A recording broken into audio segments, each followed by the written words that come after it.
अस्सलामुअलैकुम बच्चों, कैसे हैं आप। उम्मीद करती हूँ खैरियत से होंगे। आज हम पढ़ेंगे माहौल का मुताला और हमारे सबक का नाम है आसपास होने वाली तब्दीलियाँ।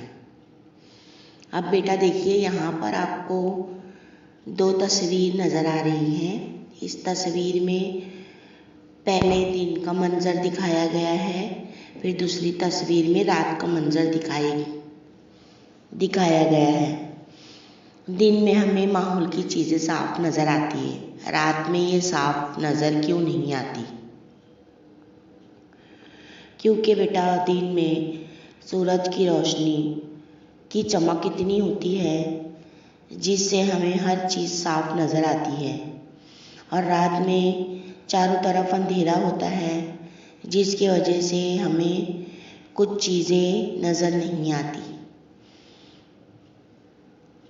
दिन में सूरज की रोशनी हासिल होती है, इसलिए आसपास की चीज़ें साफ नज़र आती है।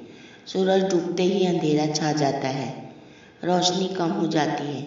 रात में आसमान पर चांदनी होती है, लेकिन अतराफ की चीज़ें साफ दिखाई नहीं देती। जानदारों पर दिन और रात का असर होता है। अब बेटा यहाँ पर बताया गया है कि जानदारों पर भी इस चीज़ का असर होता है, यानी दिन और रात का। बेटा आपको पता है, कुछ जानदार ऐसे होते हैं जिन्हें सिर्फ रात में दिखाई देता है, और कुछ जानदार ऐसे हैं जिन्हें सिर्फ दिन में दिखाई देता है। बताओ तो भला, मुशाहिदा करके तफसील लिखो। सूरज निकलने से कुछ देर पहले आसमान के रंग में क्या क्या तब्दीलियाँ होती हैं? सूरज डूबने के बाद कुछ देर तक आसमान में क्या क्या तब्दीलियाँ होती हैं? अब बेटा देखिए, यहाँ पर सवाल पूछा गया है, सूरज निकलने से कुछ देर पहले आसमान के रंग में क्या क्या तब्दीलियाँ होती हैं। बेटा देखिए, जब सूरज सुबह तुलू होता है तो आसमान कैसे रंग का होता है? नीले रंग का होता है। जैसे जैसे सूरज की रोशनी ऊपर आती जाती है, आसमान का रंग पीला होना शुरू हो जाता है। फिर सूरज डूबने के बाद ये आसमान का रंग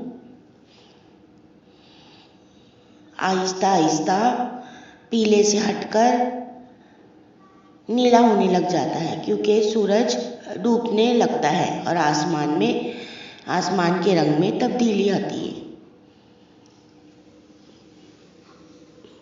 बताओ तो भला, साया किस तरह नज़र आता है? सुबह सूरज निकलने के बाद साया किस सिमत नज़र आता है? वो लंबा होता है या छोटा? सूरज सर पर आते ही साया में क्या फ़र्क होता है? शाम में सूरज डूबने से कबल साया कैसा नज़र आता है? अब बेटा देखिए, यहाँ पर एक टावर नज़र आ रहा है आपको तस्वीर में। जब सूरज की रोशनी टावर पर पड़ रही होती है तो धूप ये टावर के आर पार नहीं जा सकती। टावर ने सूरज की रोशनी को घेर लिया है, इसलिए हमें टावर का साया ज़मीन पर नज़र आ रहा है। देखिए बेटा, आपको दिखाई दे रहा होगा, टावर के आगे उसका साया नज़र आ रहा है। अब बेटा आपको पता है ये रोशनी कितने रंगों से मिलकर बनी होती है? रोशनी 7 रंगों से मिलकर बनी होती है। जैसे धनक में रंग होते हैं, ऐसे रंगों से मिलकर रोशनी बनी होती है। लंबा साया, छोटा साया। सूरज सुबह मशरिक से निकलता है। सूरज निकलने के कबल आसमान में मुख्तलिफ रंगों की झलक नज़र आती है। सूरज निकलने पर सुबह की धूप हल्की होती है, साए मगरिब की जानिब पड़ते हैं और वो लंबे होते हैं। सूरज आहिस्ता आहिस्ता ऊपर सरकता है, साए छोटे होते जाते हैं। सूरज सर पर आते ही साए बहुत छोटे हो जाते हैं। सूरज आहिस्ता आहिस्ता मगरिब की जानिब सरकता है, साए मशरिक की जानिब हटते जाते हैं और वो लंबे होते जाते हैं। सूरज डूबने के बाद आसमान पर मगरिब के सिमत मुख्तलिफ रंगों की झलक नज़र आती है। आमतौर पर आसमान नीला नज़र आता है। क्या तुम्हें मालूम है, जहाँ फितरी माहौल खूबसूरत हो वहाँ लोग खास तौर से सूरज गुरूब होने का मंजर देखने जाते हैं। ज़िला सतारा का महाबलेश्वर सद मुकाम के तौर पर मशहूर है। यहाँ की एक जगह को गुरूब आफ्ताब देखने की जगह कहते हैं। वहाँ से सूरज के डूबने का मंजर बेहद खूबसूरत दिखाई देता है।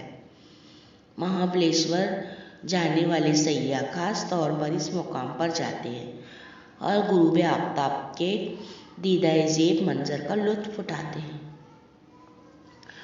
अब बेटा देखिए, ये जो सतारा ज़िला है, यहाँ का मशहूर सर्द मुकाम है महाबलेश्वर।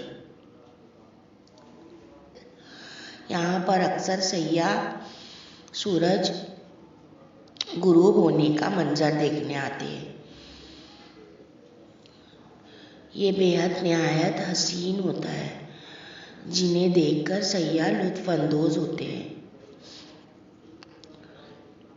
देखिए, आपको तस्वीर में नज़र आ रहा होगा कितना खूबसूरत मंजर है सुबह से रात तक।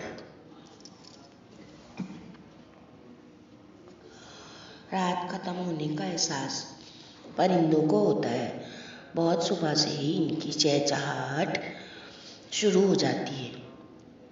अगर कहीं करीब मुर्गा हो तो इसकी बांग सुनाई देती है। परिंदे घोंसलों से बाहर आते हैं, झुंड में उड़ने लगते हैं। इनकी ग़िज़ा की तलाश शुरू हो जाती है।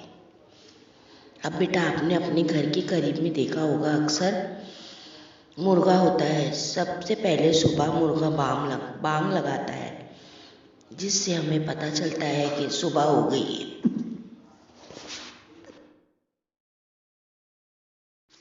और परिंदे भी अपनी ग़िज़ा की तलाश में निकलना शुरू हो जाते हैं और ये अपने झुंड में उड़ने लगते हैं। फूलों के पौधों पर मौजूद कलियाँ आस्ते आस्ते खिलने लगती है और फूलों में तब्दीली हो जाती है। इन फूलों में मीठा शहद होता है, जो जमा करने के लिए शहद की मक्खियाँ आने लगती हैं। तितलियाँ, भंवरे और दूसरे कीड़े फूलों के अतराफ मंडलाना शुरू करते हैं। हमारे अतराफ के लोग अपने अपने काम में लग जाते हैं। हम भी काम खत्म करके स्कूल की तैयारी करते हैं। अब देखिए, तस्वीर में आपको कुछ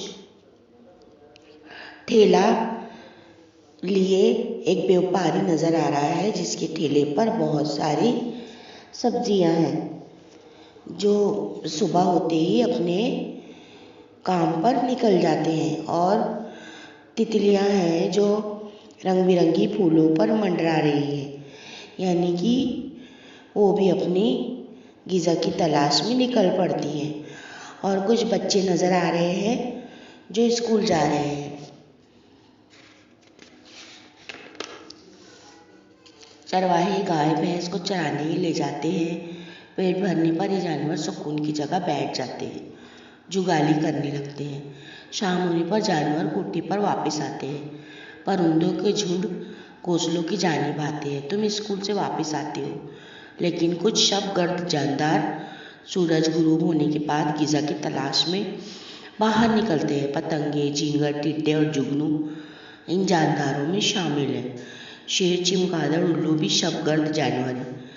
रात रानी, गुले शबू जैसे कुछ फूल भी रात में खिलते हैं। अब बेटा देखिए, यहाँ पर बताया गया है कि जो लोग अपने घरों में गाय और भैंस पालते हैं, वो लोग क्या करते हैं, गायों को चरने के लिए छोड़ देते हैं खेतों में। वहाँ पर गाय या भैंस बहुत सारी घास एक साथ खा लेती है और एक पुरसुकून जगह पर जाकर बैठ जाती है। और जो खाई हुई घास वो क्या करती है, मुंह तक लाती है और उसे चबाना शुरू करती है, और जिसके ज़रिए उसके मुंह से झाग निकलता है। इसे क्या कहते हैं बेटा, इसे जुगाली कहते हैं, जिससे वो अपनी ग़िज़ा आसानी से हजम कर लेती हैं। इसी तरह यहाँ पर रात रानी और गुले शबू का पौधा दिखाई गया है बेटा, तस्वीर में आपको नज़र आ रहा होगा। इनके फूल अक्सर रात में ही खिलते हैं और अपने माहौल को खुशनुमा बना देते हैं। इसी तरह उल्लू और चमगादड़ भी अब एक शबगर्द जानवर हैं जो रात में निकलते हैं। अब देखिए बेटा, यहाँ पर बताया गया है चाँद की शक्लें। चाँद के तुलू होने का वक्त रोज़ाना मुख्तलिफ होता है। रोज़ाना एक मखसूस वक्त पर चाँद को देखें तो हर रोज़ आसमान में अलग अलग नज़र आ जाता है। इसकी शक्ल भी रोज़ बदलती है। अब देखिए बेटा, तस्वीर में आपको बताया गया है कि चाँद किस तरह अपनी शक्ल बदल रहा है। हर रोज़ आपको चाँद की शक्ल बदलती हुई नजर आएगी। जिस दिन चाँद गोल और चमकदार नजर आता है, इस दिन को पूनम कहते हैं।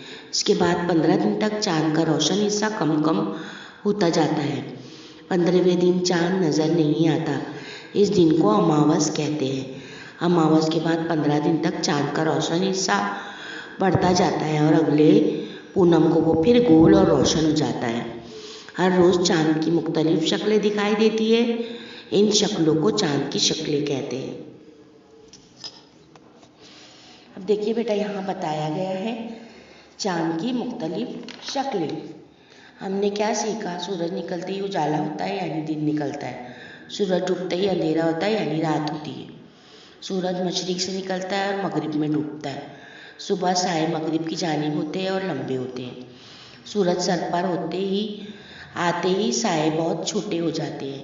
शाम में साए दोबारा लंबे हो जाते हैं और मशरिक की जानिब होते हैं। जानदारों की ज़िंदगी दिन और रात से जुड़ी होती है।